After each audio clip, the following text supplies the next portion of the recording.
everyone. My name is Nyemade, and I am the Diversity and Equity Fellow with NAMI Delaware. Each month, we try to bring you conversations with different people about different topics regarding the perspective of mental health. As you know, it is Hispanic Heritage Month. And so this month, I'm so excited to have Julissa with us and Noah, and they're going to tell us a little bit about themselves and their organization and what they do to help the Latinx community, specifically the LGBTQIA community. Thank you both so much for joining me. Hola, thank you for having us. Thank you so much. Absolutely. To start with, I'm going to have Julissa, can you tell us a little bit about you, what you do, and just some general facts? Sure. So Julissa Coriano, I'm a clinical social worker and sexuality therapist in private practice. I center my clinical focus specifically and exclusively around three communities: the Spanish-speaking community, particularly the undocumented community, and the LGBT community, and victims of sex trafficking, human trafficking. So. Thank you. And Noah? Hi, my name is Noah Duckett. I'm a clinical social worker and sexuality therapist. I'm working at a reproductive health clinic in Delaware, and 99% of my day focuses on gender affirming care. And so that's doing outpatient therapy, that's helping with legal transitioning, that's helping doing assessments and letter writing for surgical transition kind of stuff, which is really fun. And I also co-founded Orgullo Delaware, which focuses on working with Latinx Delawareans, and I co-founded that with my mom. That's why we're here. Awesome. Thank you both again so much for taking the time to join me today. To start off with, I mean, you're in the area of clinical work, but I know being from African heritage that mental health isn't something that's really talked about ever. It's slowly becoming something that we talked about, but not really. When you were growing up, did you discuss the topic of mental health or mental illness? So we're native to Puerto Rico. And so we have very much similarities, right, with your culture and our culture, in the sense of like, it's kind of taboo to talk about what you're going through as far as the depression, anxiety, anything like that. And so for my household, it was non-existent. There just wasn't like, I'm having a bad day, let's talk it out, or I'm feeling this kind of way, let's get you some help. And it wasn't on purpose, it wasn't out of malice, it just, at that time, I'm 47. And so growing up here, from the age of 15 years old on, there just wasn't like resources really available. And so I think that was one of the big key factors of why I got into the work that I did, was to really help people who were struggling and that had questions. But this is a really great question, because for those that don't know, Noah is my son. And he's also a social worker. So this is a great question for him to answer, how it was growing in the household. Definitely. It was a really interesting mix of, my mom is a social worker, she's a therapist. And so there's no excuse to not talk about mental health, right? And it was definitely a pretty consistent conversation, I would say, growing up. More so about like mindfulness and meditation and like those kind of aspects of holistic mental health. And also still like a cultural component was still there, right? And so there was still, we can talk about mental health, but we won't talk about medication. We can talk about, mental health, but we won't talk about not pushing through and doing the things that you have to do and things like that. And so it was always a really interesting kind of push and pull growing up of, you can have a career and have a focus and have a lot of education, and like cultural attitudes are still really strong and prevalent. And that's still an important piece that we carry with us all the time. So yeah, definitely a better, more accepting attitude than I'm sure that you grew up with, Mom, but still interesting. Right. But even it's interesting seeing the dynamic. Mm-hmm. Yeah, even still now, Noah's 27, I'm 47, and I know I caught myself the other day saying, just push through, like what's going on, just push through. And Noah is really good about checking me and being like, Mom, I'm taking time to do what I want to do for my self-care.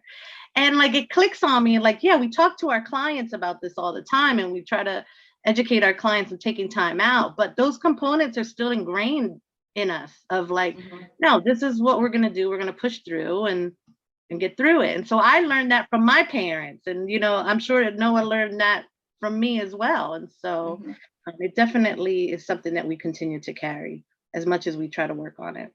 Yeah, especially that aspect of it. When you mentioned being from the immigrant culture is definitely that like life is rough, but you push through it. Like it's not expected to be easy, and doing what you feel isn't a thing. And so for me, I know it was very hard getting to self-care and giving myself grace. Like I can easily give it to anybody else. Like, oh, I understand, take your time. But for me, it's like, no, suck it up and get it done. Like that's just what you do. So taking the time to engrave that in myself is definitely taking some time. Absolutely. Absolutely. Now, when we talk about like the culture and, you know, mental health, only 31.5% of Latinx adults with a mental illness actually get help. What do you think contributes to that stigma around mental health and not getting help or talking about it? I think there definitely is a stigma, like we talked about it. You know, our families grew up teaching us, and they probably grew up as well, knowing that, you know, if we admit that we have depression or anxiety or trauma or anything, that means that there's something wrong with you. And they already have enough on their plate trying to provide food and shelter and all of these other things. They don't want to have to be in a position where they have to deal with this. And so that's part of the stigma. We are seeing that change, especially now with people who are first generation, second generation here in the United States. They are seeing that they are reaching out for more mental health, which is great. But from my professional experience, one of the biggest reasons people aren't reaching out for mental health help is because there aren't that many resources. You know, Delaware is a fantastic state. I love this state so much. And the people who do work in the Latino community do a great job of providing services to the limits that they can. But there are not that many Spanish-speaking therapists in Delaware. I think I'm the only one that really has degrees in sexuality that does my focus on sexuality.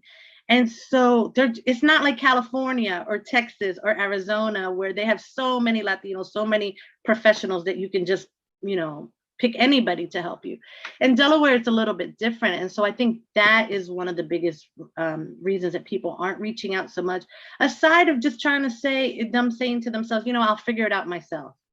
And so what happens is, by saying I'll figure it out myself, then 3 years go by of you trying to figure it out yourself. And that's impacting you, your coworkers, your family, your kids, or whatever. In keeping in that mindset that I'm going to work it out myself and not seek for help. So those 2 or 3 things are, I think, the biggest reason why people don't reach out for help. No, that makes a lot of sense. Do you think that there are universal cultural traumas that impact the members of the Hispanic community? I see you both nodding. I'm not sure who wants to take that question. Do you want me to take that, Noah? Yeah, please, absolutely. Okay, sure. Okay, absolutely there's trauma. I mean, from my perspective, from the sexuality perspective, right? Everybody who thinks of a sexuality therapist, they think it's just about sex, and it really isn't. Sexuality is way deeper, more broader. It's through the lifespan. And so when we talk about sexuality in the Latinx community, there's absolutely trauma. Anything from, you know, the ability to not be able to speak about your bodies and what changes are happening to your bodies, especially your menstrual cycle. Is this typical? Not typical. The way that boys are kind of told, don't cry. You can't cry. You can express anger, that's okay, but you can't cry. That's all part of sexuality, right?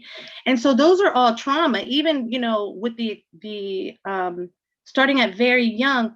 Well, when you grow up and get married and have kids, just that statement alone can be traumatic for people. And so those little things are just so ingrained in our culture. And it ends up being, you become a teenager carrying that. You become an adult when you get into a relationship that informs how you are in your relationship. And so that kind of trauma, absolutely, in the field of in the area of sexuality is present and continues to be present. That makes sense, especially when you break it down like that, like how so many of the little things that we learned or were told, like, you know, when you get married, when you do this, or like just the way we result in things, it really does go back to our sexuality and like the gender roles that are placed on us that are so ingrained in how we do everything else and how we maneuver, like whether it's your career, telling like boys to want to be doctors but not nurses, and like, Right. you know, just how you, like you said, responding in anger is okay, but sadness is not. Like, it really does all go back to being around the topic of sexuality, which leads me to another question I had, which is how do you make the decision to, instead of being a quote unquote regular therapist, to be a sexuality therapist? I don't even think there was a decision. There's not an option not to, right? I think this is something I really admire about my mom so much, is like she sees a need and there's an immediate action to fill it, right? Like there's not this waffling back and forth on maybe someone else will do it and maybe someone else will figure it out, and that, you know, that's really terrible for them, but whatever. Like there really is, we see this happening in our community, we see this happening, you know, in dynamics that we're involved in, like we see this everywhere. You just have to do it, right? And so you have to change your focus, you have to, you know, shift your career, you have to then start focusing on these kind of things. And, you know, like we talked about before, there just aren't enough clinicians that specialize in all these different layers of things, right? And so you have people that are super well-meaning and they could speak Spanish, but they don't specialize in sexuality. They specialize in sexuality, but they do not really know anything about the Latino community, right? And so I always see like these TikToks, and like I think they're funny, but they're very true, of like brown people working with like a non-brown therapist and what that is kind of feels like, right? And sitting there and the therapist is like, well, what if you just told your mom no, right? And you weren't going to do that. And the person's like, I'm going to get, like, what do you mean I'm going to see my mom? One, Come yeah. on. The chocolate is gonna come out. The chocolate. It's like that wouldn't even cross my mind to just say no. Yeah. Exactly. And so I think it becomes this really frustrating thing of like, especially for us, you know, we're so taught, like, keep your business at home, do not go talking to people about any of this stuff. I'm going to take the step to find somebody, to open up to them, to pay for it. If my insurance isn't covered, I don't have insurance, right? I'm going to take all these logistic steps, and then they're going to come at me with that, like not having any knowledge of my experience and what my limitations in these things are. And so then there's like an immediate turnoff, right? And so really just seeing the need of like, we need someone that can fill all of these circles. And that's what we did. That's what we have to do. Yeah, I love that. I agree with Noah. There wasn't really much of an option. I always go back to this, like the universe chose us to do this work, and you know, they chose me in my life to be in the position that I was, and so I ended up running administratively the human sexuality department at Widener University. My degrees are in sexuality from Widener. And then my child ends up being a sexuality therapist as well. And so we collaborate on so much. And I just think he's so brilliant. I'm constantly saying how brilliant Noah is, not only as a son, but as a colleague. He's just incredibly brilliant. He challenges me. And it feels really great to be able to have these sexuality conversations with someone. And it's kind of sad that I don't have other people. We don't have other people to talk sexuality conversations with them in academia, in Delaware. There's only just like a few of us. And so the universe chose us to do this work. I'm an Aries, and so social justice is grounded so much in my soul. And it just wasn't an option to do anything else. When I was 14 or 15, I had a question about my body, something that was going on while I was growing in my body and my menstrual cycle. And again, it wasn't done out of malice. It wasn't done to shame me, but because my mom didn't have the answers, it came out that way. It was delivered as shame. And so I remember making the decision. I didn't even know there were degrees in human sexuality. I didn't know that people could be sexuality therapists. But I remember being that age and saying, no other Latina is ever going to go through what I'm going through right now. There will be no, that was before the internet too. And so I had to go to an encyclopedia to try to find stuff. If you can imagine, right? Our Body, Ourselves was like the book that I checked out the most at the library at my high school. But I remember making that decision, like my child will never, ever go through having questions that I can't answer or that I can't help him through. And I didn't want any Latina or other Latino to go through the same thing. And so I just think the universe aligned everything perfectly and gave me the most brilliant child to carry this work on also.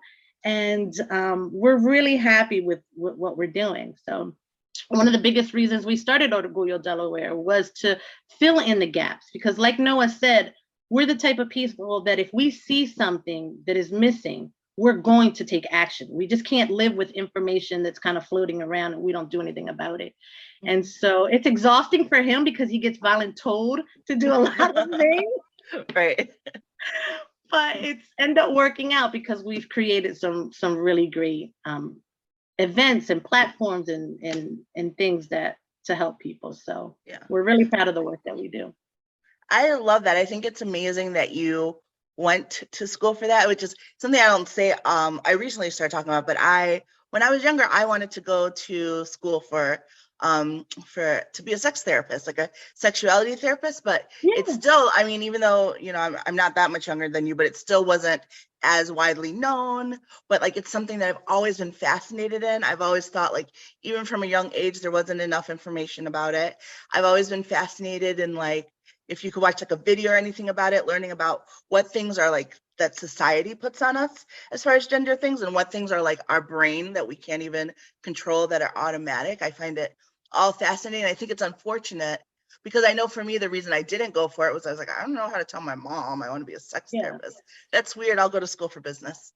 But like, it's because it's still such a taboo topic, right? Like, and the problem is that the minute people hear sex, they put sex into the terms that we are told about it, not the sexuality, not the brain of it, the body aspect of it. And that's why even now there's such an issue with what they're going to teach schools. And when they talk about like, oh, sex ed, people instantly put it in their adult mind frame of it, not in the fact that it would actually be teaching kids at a younger age about body autonomy, which is huge when you want to talk about like sexual assault. Like, you need one to help the other, but nobody wants to talk about it because it has the word sex in it, which is so unfortunate.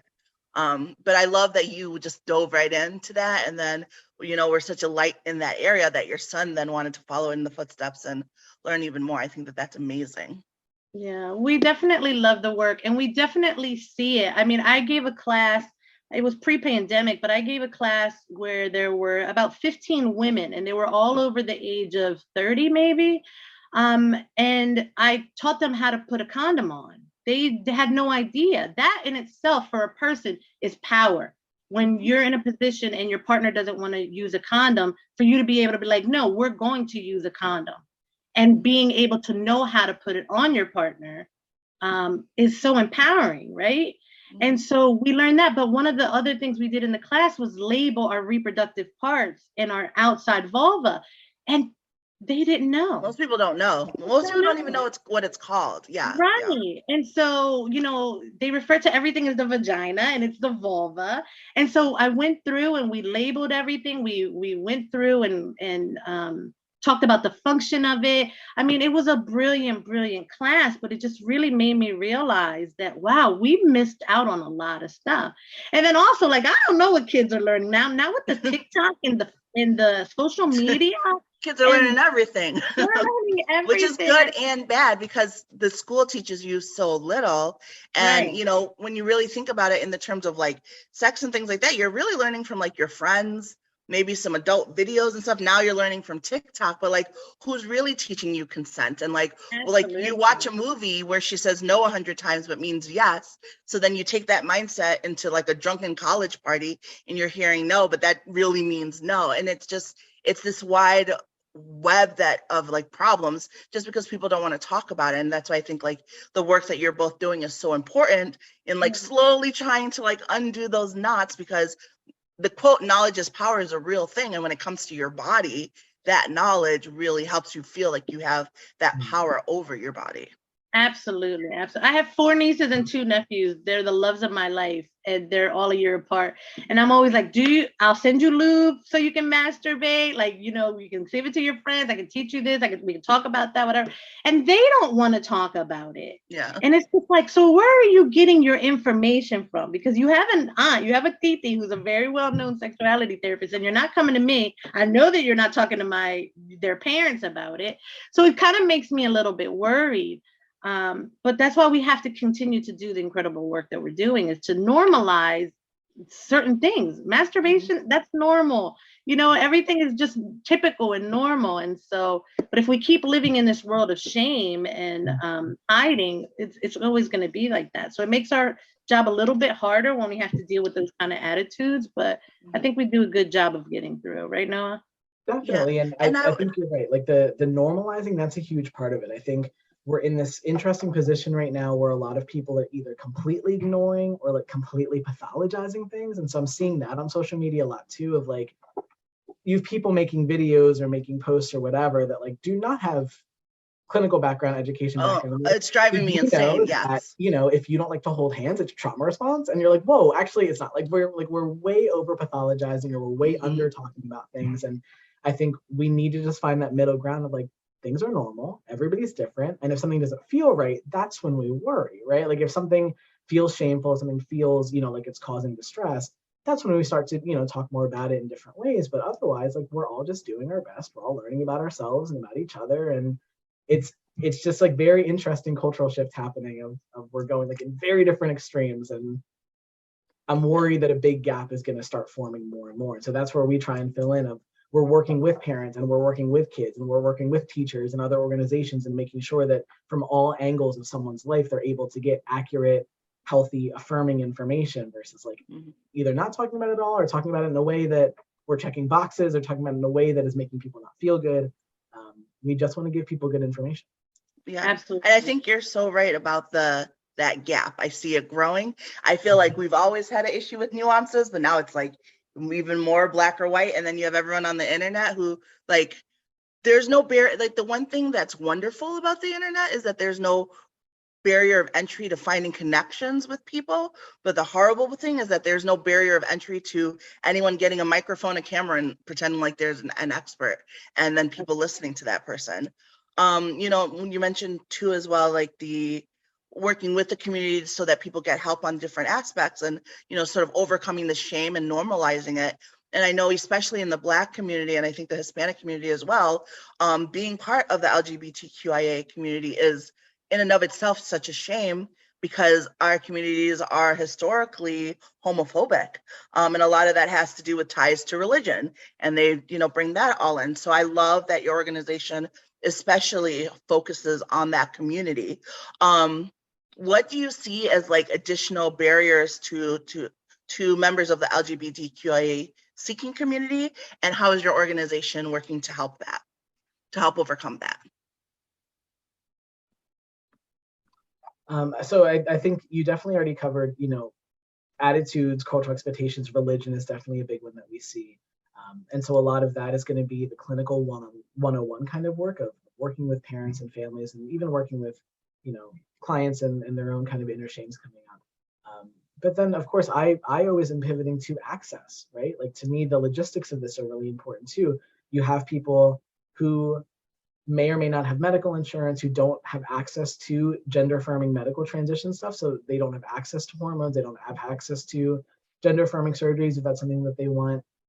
They don't have access to being able to legally transition. And so even, core ways that a person can be affirmed and feel positive in this journey, they're not able to access. And so a lot of that is us working with community members, medical organizations, politicians to really work on changing what some of these barriers to access look like.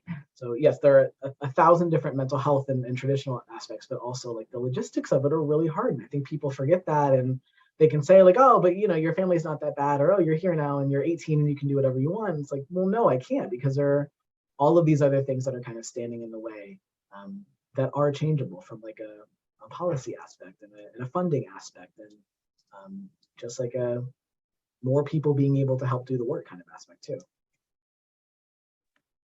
I have to agree on that.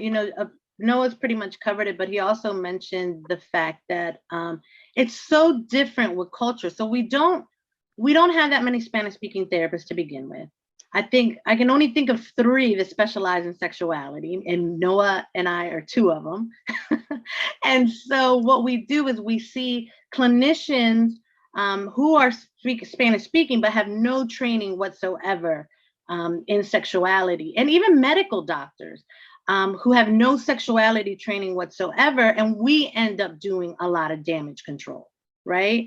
and trying to work that all out. And so that's really, really dangerous. And then we have people who don't speak Spanish, or maybe speak Spanish, but are not of our culture, who are really coming from this from a very white perspective. And that doesn't work for us. It just really doesn't work for us. I know Noah mentioned it. Latinos, typically, we don't embrace pharmaceutical medicine that much. And so when you're talking to your child, to parents about your child is seeking to transition and we're going to introduce hormones, the thought to the parent of my child is going to be injecting themselves with hormones is a frightening thing. And so you have to, process the trauma that they have around that also. And so there's so many components. There's so many deep layers to all of this work that we do. It's not just talking to people about sexuality and it's fun and showing how to put condoms on and how to use dental dams. Like, it really is deep, deep work that we get into, mostly one-on-one. But it's what's needed. It's absolutely what's needed.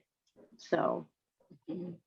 And do you find, have you found in your work, especially in the LGBTQIA community, that over time that the shame, as far as culture, I mean, obviously you can't speak for the whole culture, but do you feel like it's getting a little bit better as far as people feeling more comfortable, not necessarily even coming out? I heard a new phrase, was just drawing people in to being who they are, yeah. Inviting in. Yeah. Do you feel like that's happening a little bit more and people are getting a little bit more comfortable with that?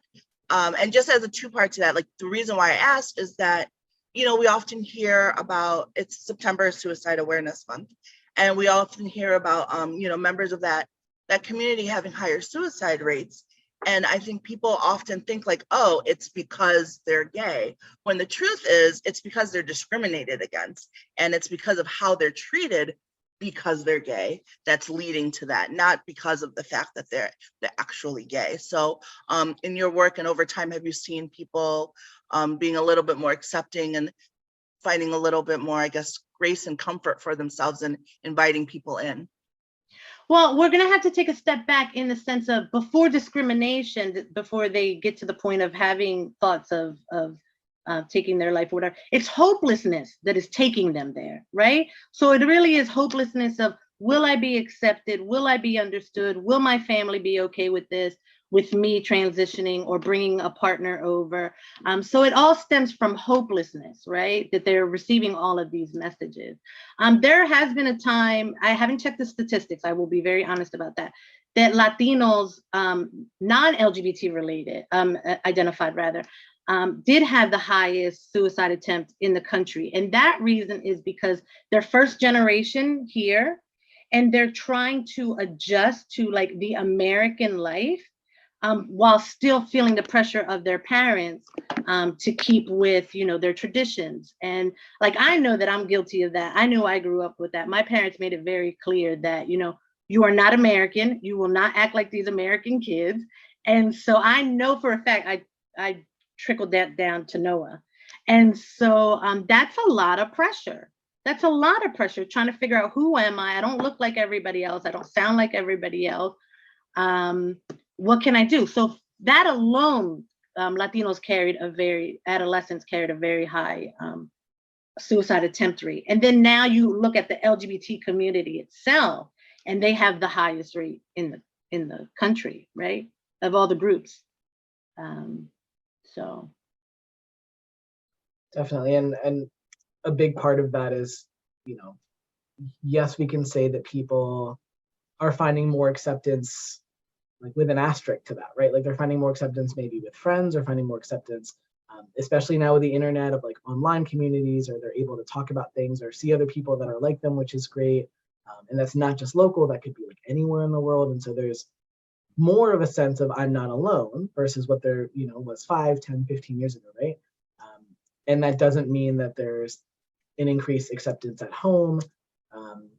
Doesn't always mean that there is at school or work, right? A lot of these things are very directly tied in with, how the institutions around us are built. And so we know that, suicide risk decreases if people use the correct name and pronouns for you, right? But if you're going to a school, or you're, working a job where they're very clear that they won't do that unless they inform your parents first, which is what a lot of schools we're seeing now are doing for trans kids, and you know that you can't tell your parents because they will not be okay with it, like that is directly impacting your quality of life and the longevity of your life, right? And so it's again this hard push and pull. Like, yes, there's some ways it's great. There's so many things are great now. There's so many ways you can have resources and learn so much and talk to other people and find support. And sometimes that makes it feel even harder when you go back to those places where you're not feeling supported, right? Like we see that, you know, people go to college and they're like, this is amazing. Like I'm around people that are like me and this feels so good. And then like the 2 weeks you're home for winter break are like the longest 2 weeks of your life. And that's when a lot of kids really struggle. And that's where a lot of suicide attempts come. And so I think it makes that gap feel even bigger when there are good moments. It makes the hard moments feel really, really hard. And so it's a lot of like working on that resilience to float through those, you know, harder times until we get to the other side. It's just tough. Yeah. We saw that push and pull definitely during the pandemic when kids were like literally taken out of school without much notice and put into online learning. And so they became so isolated socially, you know, because they weren't interacting with your friends, but just on different levels also. Socialization is not only just talking in class and passing notes. It really is. I don't know if they do that anymore. I guess they text now, but sorry. Well, anyway, it really is this socialization that they can say, hey, you know, call somebody by their correct name, and if they're trans, or just feel safe around other people. And then they're thrown into a home situation where their life is not like that at all. We saw such a huge spike in depression and anxiety and stress, and that itself is trauma. Also, so a lot of people's school, I know for a period of time, because I dealt with October's Domestic Violence Awareness Month. We'll talk about it more next month, but I dealt with that for a period of my life with my mom and stepdad, and school is my safe haven. School is like the one place where I felt like I wasn't constantly on eggshells walking around at home. And so for me, I know when the pandemic started, that was one of the things I thought about were those kids right away. Like I used to cry. Like it made me so upset thinking of how many kids were stuck at home, not just where I was worried about my mom, but how many kids were stuck in abusive situations at home with parents who are now frustrated and taking it out on them. So or even poor, like, you know, at school they give you breakfast and lunch, and so those are the 2 of the 3 meals that they're probably eating, and so they don't have access to that. It was a very, very difficult time for so many young people. So many young people. And I don't think we'll know the full scope of it for a little while. Like, I think it's still unfolding how many people are impacted and how that's going to impact people. I agree. But again, like, thank you both so much for the work that you're doing and for the time that you've taken. I'm going to ask you each one more question before I let you go, because I want to take advantage of having this parent-child dynamic here. Sometimes, you know, as we mentioned before, we come from cultures where talking about mental health is hard, and you know, kind of getting that guidance can be difficult to say that you need help. So I want to ask each of you. I'll start with Noah. Noah, if a child feels like they're experiencing some mental health struggles, like it's further than just I'm sad one day. It's like I'm sad for a long period of time, or I have anxiety. Like, what are some ways that they can approach, especially an immigrant parent, to say like I want to seek professional help? Ooh, gosh, that is such a hard conversation to have. Maybe the advice is less, you know, from my end, because I don't know how a parent would receive that. Maybe it's more of like how you can push yourself through it, right? Like reminding yourself that like this is very hard and it's okay that I'm scared to have this conversation. This is really hard and I'm really brave for having this conversation, right? Like reminding yourself of like, okay, like I have to do this, and I'm really brave for choosing myself here. I'm really brave for, you know, wanting to get better and wanting to seek help. I know that my parent loves me, and this might still be a hard conversation, and that doesn't change that fact, right? Like maybe my insight is a little bit more on from the child side of how to keep that resilience and keep that, you know, inner sense of self and inner sense of like it's going to be okay, and this still might be hard, right? And also it's worth it that it's hard. No, and I think that that's important. That's why I wanted to get your viewpoint, because I do think that talking yourself through that difficult moment is very, very important. And then so on the other end of it, what's the best way to approach a parent about getting that help or wanting to seek that additional help? Sure. It is a very difficult conversation to have sometimes. It depends really on the parent, of course, like with any situation. But what I've experienced is and I don't work with that many adolescents, unless they identify as part of the LGBT community. But the adolescents that I do have in my clinical practice come from a history of depression and anxiety. And so chances are a child saying to their parent, mom, dad, whomever, I'm really sad all the time. I just don't have any ánimo, like I just don't have any desire to do anything. Can I please get help? Most likely their parent will understand that because they themselves have gone through it. And it's been, you know, with any parent, you want your child to be well in any area of their life, right? And so, yes, maybe there will be some moments where it's like, nah, just push through, drink some water, you know, you'll get through it. But hopefully the parent is connected enough to the child and understands the child's position enough to say, let's go get you some help. I always recommend people to reach out, if not to me directly, to the LACC, the Latin American Community Center. Brilliant people who are there to help. And for sexuality work, I always recommend people, if not to me, to Planned Parenthood. Any question that you have can be answered on the Planned Parenthood website. They can contact NOAA. It's a brilliant organization that absolutely helps in those areas. But there is help. We are here to help. Yes, thank you both. Those are great organizations. I'll include them as well as the link to your organization as well in the description. Thank you both for your time and your insight and all the hard work you're doing for the community. It's very much appreciated. Thank you for supporting us. Thank you for supporting. Thank you, and you all have a great day. You too. Thank you.